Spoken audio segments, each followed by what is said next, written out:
Hi, hello everyone at my presentation. So as it was announced, today we're going to learn how to break into organizations and how to do it with style, because why to do it if not for fun, right? So before we start, a little who am I? So my name is Zduńczyk and I work at Securin, where I mostly perform penetration tests and red team assessments. And my passion is exploring inaccessible places like this bottom of the cave that you can see here on the picture, or this server room that I totally shouldn't be in, but I've let myself in. And today I'm going to show you how to do it. Okay, so that's our plan for today. I have two goals at this presentation. First one is to show you how these attacks on access control systems works, so that if you even want to try it for yourself, you want to try scanning and cloning access card, I hope you will be able to do it, because I try to gather all the necessary knowledge in one place. And my second goal is to show you what can you expect if someone tries to target you, if someone tries to scan your card. So hopefully you will be able to protect yourself from these kinds of attacks. But before we start, a little disclaimer, there is a lot of ways to get inside security areas in buildings. And today we're going to focus only on small portion of it, on RFID access control systems, but there are other ways. And here on this recording, you can see me at probably some 4 a.m. in some office, break into some room. Let's see it. So I know this video maybe is not very in good. Yeah. So here you can see that I tried to open this door only with a card folded in half. So here on the right side, we have some fancy RFID reader that we couldn't get passed through during that assessment, but we found another way to get in. So before you jump to buying the expensive readers and checking security of your RFID access control system, check your doors, because it may be easier to get inside using another techniques and another very expensive tools like this metal hanger that I was able to get some server room with, or this plastic card. Okay, and now a little historical curiosity that I catched when I was learning about RFID, how it was invented. So it all started in about 1945. So there was a guy named Fermin who also invented this musical instrument you may know, that you play using only your hands. And at that time, he was a Soviet, and he made a device, a listening device, that was hidden inside the Great Seal. That's the thing that you can see on the left side of the slide. And it was given to the US ambassador. And when the Americans checked that device, checked that the Great Seal back, they didn't find any device inside, because it wasn't emitting any signal. So that way, the Great Seal was hanged in the office of the US ambassador. And for about 2 to 3 years, the Soviets were able to listen to his conversations. And that was using RFID technology that we are going to learn a little bit more about in the later part of the presentation. But from that time, it went a long way. So today we have RFID, it surrounds us. So we have this in tracking, for example, clothes, tracking in stores. We have contactless payments. We have access control systems that we're going to focus on today. And we also have some other interesting uses, right? Right here on the left side, you can see RFID tag inside a coffee filter. That was made this way to force us to not buy unoriginal filters. Yeah, we all know, we all love this kind of inventions. And on the right side, you can see this sign that apparently got stolen pretty often. I have no idea why, but yeah, they made some RFID tag inside for people to not steal it. And how does this technology work? Okay, so we have a reader. The reader has an antenna, and the reader produces an electromagnetic field. So the tag is passive. The tag doesn't have any energy, any source of power, and that's why it's so cheap and so widely used. So only when the tag gets inside the electromagnetic field produced by the reader, it starts sending signal back. And here we can see how this tag looks inside. I have one with me here to show you. I will just switch to the camera. Okay, so here you see the camera here. This part, these readers are for the later part, and here is the inside of a tag. So we can, yeah, okay. So you can see that it works the same way as those access cards. Okay, so we have different types, different groups of this RFID, and that's important for us as red teamers to recognize them. So it's the two groups are high frequency and low frequency, and of course it operates on different frequencies. On the right side of this slide, you can see different types of tags, and it doesn't matter how this looks. And we want to know on which frequency the system in the organizations we are targeting operates, so we can prepare our devices. And we can check this frequency with some tools, like this one I have here. So, oh yeah, you can see it on camera. So now we can see, yeah. So here it was a low frequency. Here we have a high frequency, it's white light. And here is a reader that uses both, because there are readers that use both of these frequencies. Oh yeah, that was the video. Yeah, always have a backup. So how this system works in a very basis. So we have a card. The card has a UID. That's very easy. And this UID, every card has different UID, and the card comes with this UID from the factory. And we have a reader that, well, basically has a list of UIDs that are valid for different rooms. And let's see a situation. We have a reader that says, okay, the UID valid for this room are 41, 323. And as you can see, one card gets inside, other not. So this is so simple, but is it secure? Well, no. And here you can see me, that in a second, using a Proxmark that I'm going to show you later in the presentation, I scanned the tag. I'm very happy to get inside, so that's nothing very serious. That's very easy. It gets only seconds to get inside. Be aware of scammers, right? So yeah, so it was in some low security area, some entrance to the block of flats. But imagine this in a situation when you are in the office, someone comes with a listening device to try to catch your ID, and it only takes him seconds to like sneak up to you, catch this up, and then open the doors to the office. And you may think, okay, maybe this isn't widely spread, maybe there are some more secure systems, but believe me, it very often happens that there is no security at all. All you have to do, go intercept the UID, read it, write it on your card, and like imagine this situation. How do you protect your card? Do you have control over it all the time in all situations so that no one scans it? Because there are some situations where it's hard to be aware of your surroundings all the time, right? Do not ask me about the circumstances of taking this photo. Yeah. So sometimes it's even easier for us because we have numbers printed on tag, as in this situation. Here are the numbers printed in a decimal format, but we can easily decode them to hexadecimal. I have a UID. Here you have a MyFair UID card. So as you can see, we get that decimal number, and then we have the UID of the card. So all you have to do is take a photo of someone's card in this situation, and then you have the UID. You can write it to your card that is writable and open some doors. Okay, but there are also another problems with this card. And does any one of you have any idea what could go wrong with this card that are based on UID? Imagine a situation. We got into some organization and we scanned the card of someone that has low access. He only can get inside the building, but not to other security areas. But imagine we want to go to server room. So do you have any ideas what we could try to do? We have this UID, yeah, it's some number. Increment it, right? Yeah, that's a good answer. So I have a little gift for you. Could you please give it for him too? This is an anti-RFID case. Yeah. Yeah.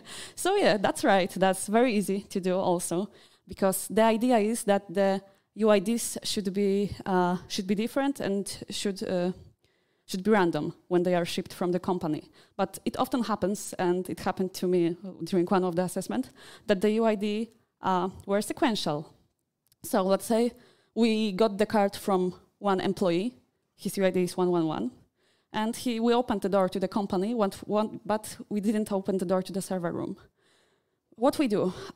We try to increment it. So we go 112, it doesn't open the door, but 113 opens the door. And this is how it may look in reality. By the way, disclaimer, some of the videos you're gonna see during this presentation are simulated, and for others I have permission to show you, just to make sure. Okay, so here am I, trying to brute force this reader. Okay, so I'm checking different UIDs. It takes a second. It wasn't a very fast brute forcer because I didn't want to code it well. But as you can see, I tried a few different UIDs, and then one of them opened the door, and I got inside. Okay, so the producers of the card finally get to know, okay, doing only UID and putting security on it isn't a good idea, so they thought of different ways of protecting it. And this is how MyFair Classic was created. So the idea was that we have some keys on the cards and some kind of encryption. So in MyFair Classic, do not read this whole picture. The only thing that interests us are these that's blocks that have the keys. So we have some memory on MyFair card. We have different sectors, and for every sector, we have different keys that are written in the one block of this sector. Okay, but what can go wrong with this thing? Does anyone have any idea? Yeah, we have keys, yeah, for sectors. What can go wrong with making these keys? Keys are short, okay, that's a good... Short, like... Okay, yeah, that's one of the things. Or they may be default. They may be standard. I can give this to you for this answer, but yeah. So yeah, that's a good idea. The keys should be different for every card, but they also should not be standard. And what happens very often is that you get this MyFair card, and then you check FFFFF, and you get access to whole card, and like it's it happens really often. You have another default keys. You can check them. You can find them on GitHub and like try all of them. And as you can see on this right picture, it doesn't take long to check all of them for all the sectors. Okay, but let's say okay, we are protected. We put different keys that are non-default to every sector.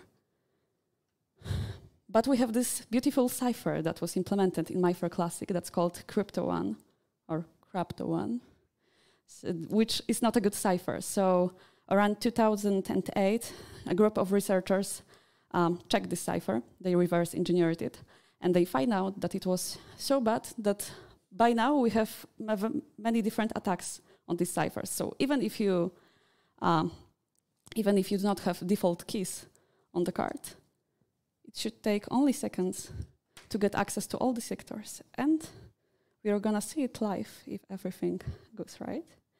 So now give me a second for the camera. So, okay, here I have a Proxmark. So this is device that we use during the red team assessments for scanning access card. And now I will show you my virtual machine.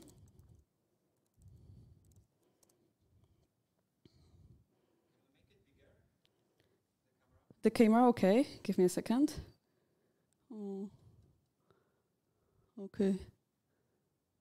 I should be not this way.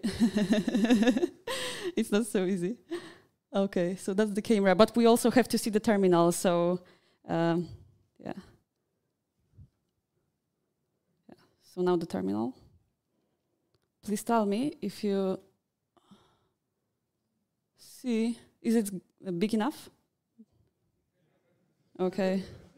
Oh, yeah, I mean the letters, not the... okay, maybe I will do this the best way. Just, okay. I made a bad thing and put this only there and not here. So, yeah, now it should work. Right, and we have the camera. That's here. Okay, so here I have the Proxmark, and I have the terminal. I hope you will see this all. And now all I have to do, like the device is now connected via the USB cable to my computer, so I have the control over it. And here I have the program that we use to communicate with Proxmark.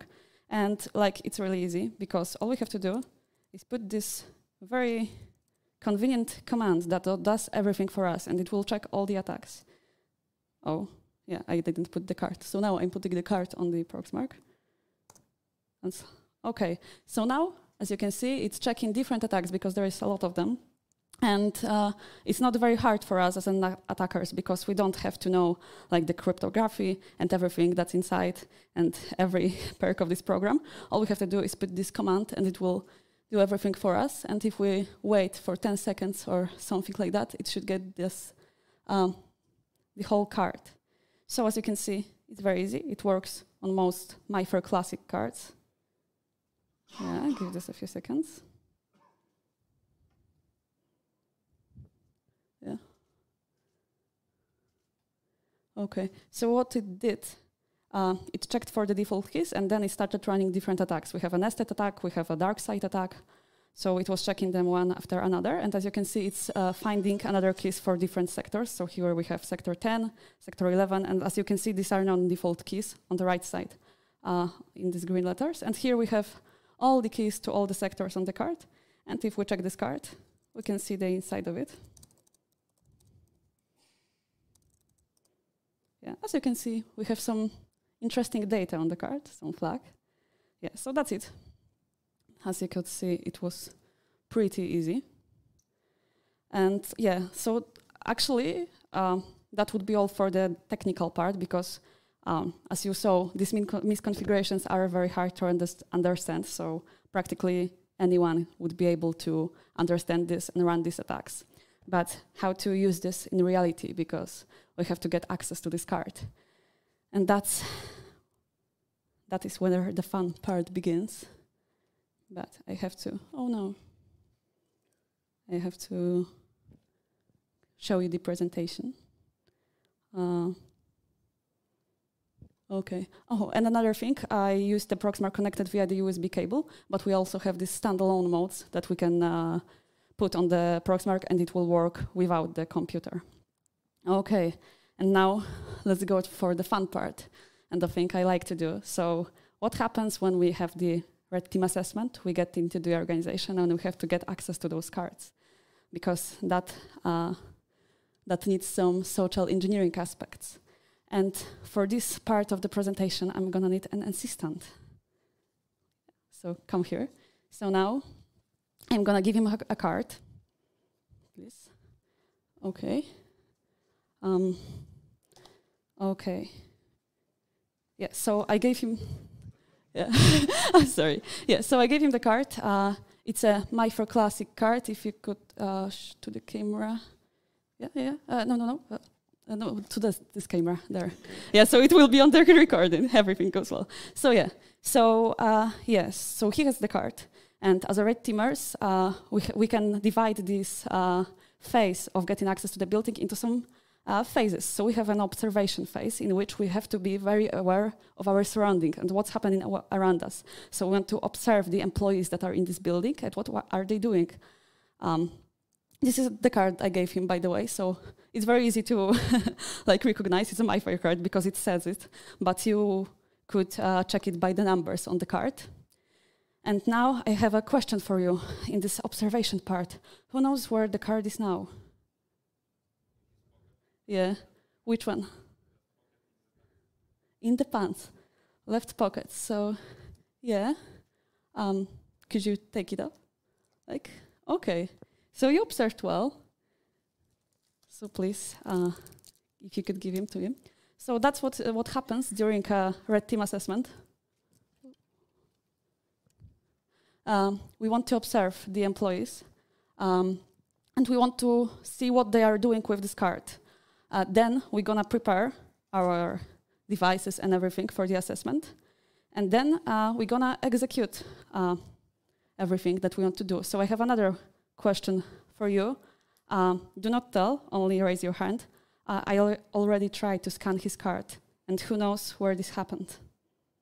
Okay, I have 1, 2, 3, 4. Okay, you are the first.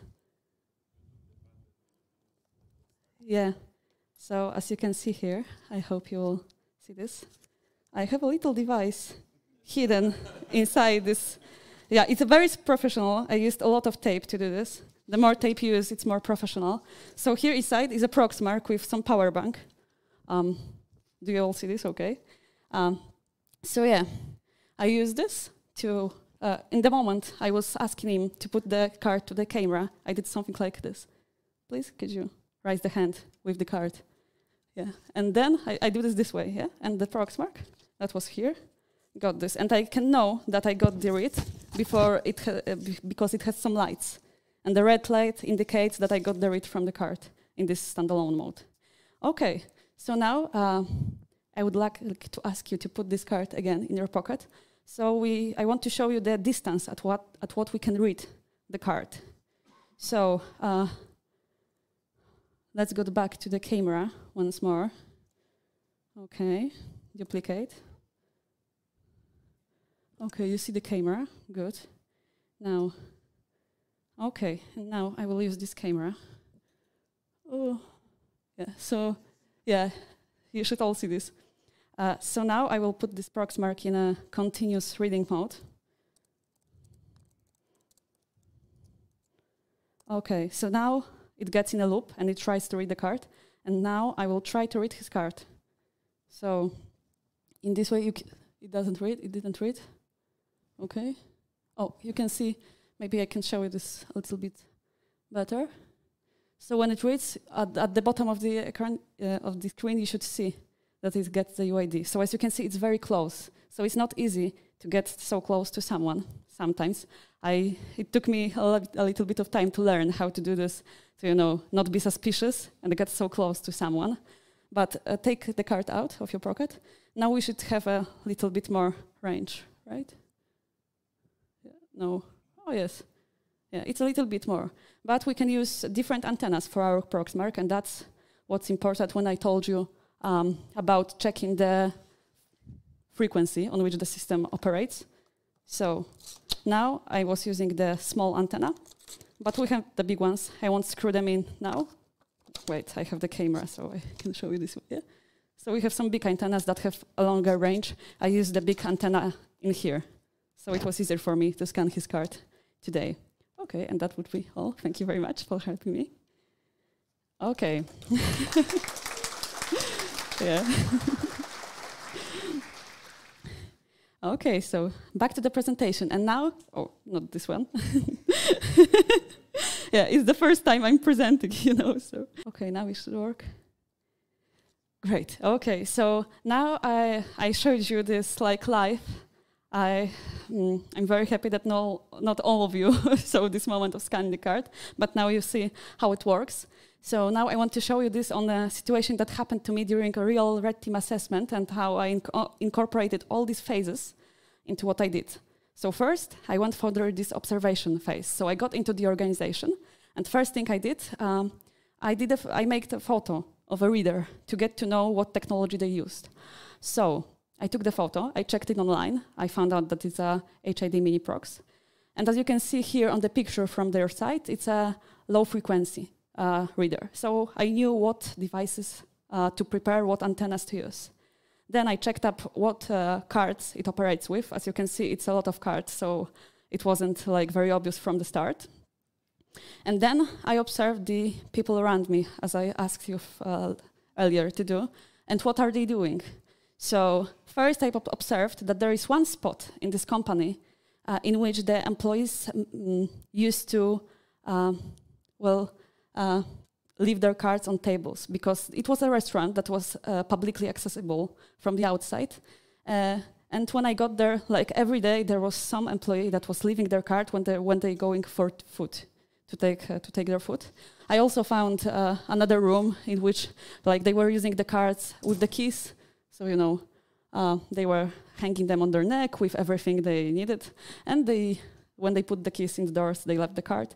I also observed how they were hanging cards. They were using them on the necks or in the pockets. Yeah, so that's also important to see. And then I prepared. So I used the correct antenna, and I hidden the proxmark. As you can see, almost the same professional setup with a lot of tape, but it works. So I use it. And then I went to the execution phase, and now it's a simulated recording, so do not go there because some of you might recognize this place. But it looks exactly the same as the recording from the real red team that I got. So I'm in this, well, in a restaurant, and I see an employee that leaves his card. I'm just going with this paper folder in the moment he goes for his food. And in a few seconds, I hope you saw this moment. It was around here. So now I'm closing this paper folder to his card. So yeah, that was that easy. Like I had this card. And what happened then? A day later, I managed to scan another card. It was a card from the lady from the cleaning service. I had to use some social engineering because I didn't know where was her card. So I went to her and asked her, okay, I lost my umbrella in this room over there, but it closed. Can you please open this for me? And she took the card out of the pocket, and I went behind her. And in the moment she has the card, where I have the card, okay. She has a card in her hand, and he was going like there. So I went behind her and put this folder close to her card from behind. And I had another card. And then I looked this up at night, like offline, and I recognized that these cards are sequential because they had almost the same UID. It was only like 500 numbers away. So I started brute forcing. That's not it. So you saw this brute force on the video earlier in the presentation. I needed to find a spot where there wasn't a camera because in these organizations there were a lot of cameras everywhere. So I found one reader on this staircase that you saw that wasn't under the eye of the camera. And I used it to check for the UIDs. And in about half an hour, I got 20 valid UIDs for this low security door in this staircase. And then I found something very interesting because in the same building, I found a printer that you were using with a card. So you were putting the card close to the printer, and it was logging you in, showing your name and a surname. So I got there with the 20 UIDs I got from this brute force, and I checked these UIDs one by one to whom they belonged. And as you can see here, I have the name and a surname. So I got the list of all the names and surnames of the card, of the UIDs I had. And then I checked these people online, little OSINT. And then I found out that one of them was a network administrator. And I thought, okay, that's a good target. So I took his UID, wrote this on the card, and then I got into the server room. So as you can see, from almost nothing, from a card of person of low privileges that was only able to open this staircase, I used all this little cyber kill chain to get into the server room in the end. Okay. And now, how to protect yourself from access card cloning, yes? Because as you saw, it may sometimes be easy. I showed you only the easiest examples, but well, sometimes the systems are configured well, but in most cases it's that easy. There are only UIDs or only default keys of something like that. So do you have any ideas for this part? What can we do to protect ourselves?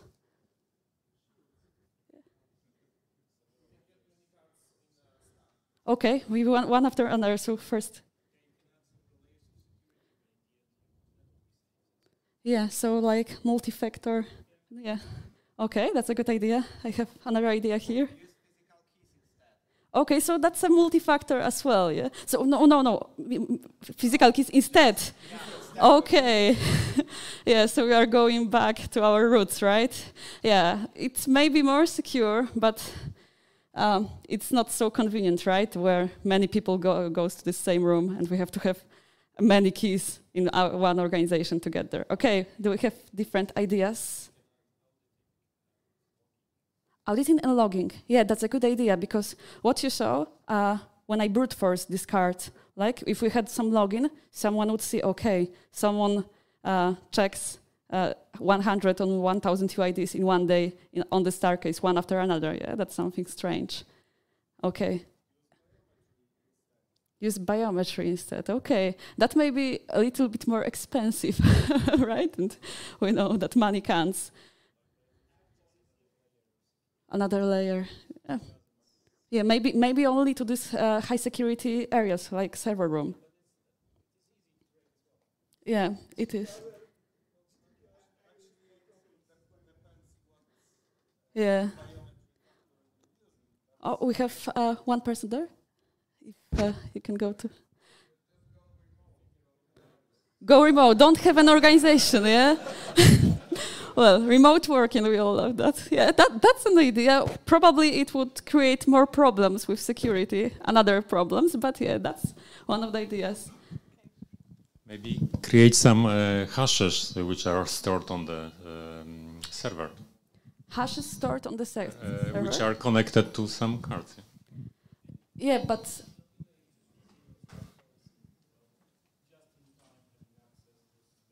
Mm-hmm.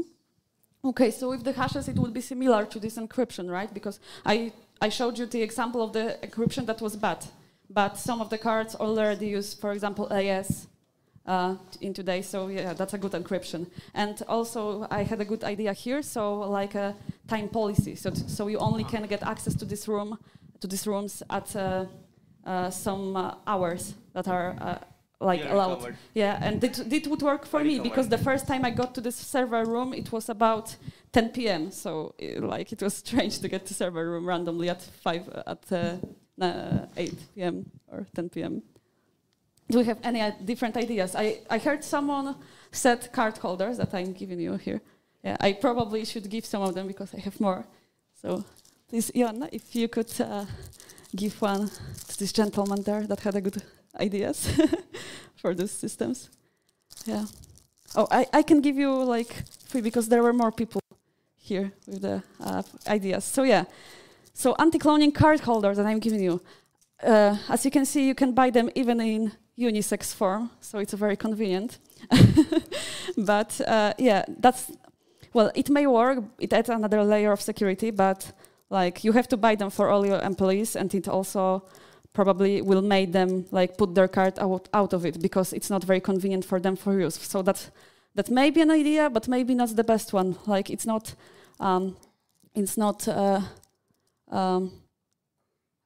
healing the cause of the problem, right? So we can train our employees to not leave their cards on tables in restaurants unattended, or do not leave their cards like in the door locks, you know, as you saw on one of this photo. So that's another idea. The human is always going to be the weakest link of the chain of security. So, but it's important to always create this urge to be more secure, be more aware what we do with our card. Okay, another good idea is secure system design, because if we have these bad systems, these readers that are cheap, that only use the UIDs and no encryption at all, we can just change them.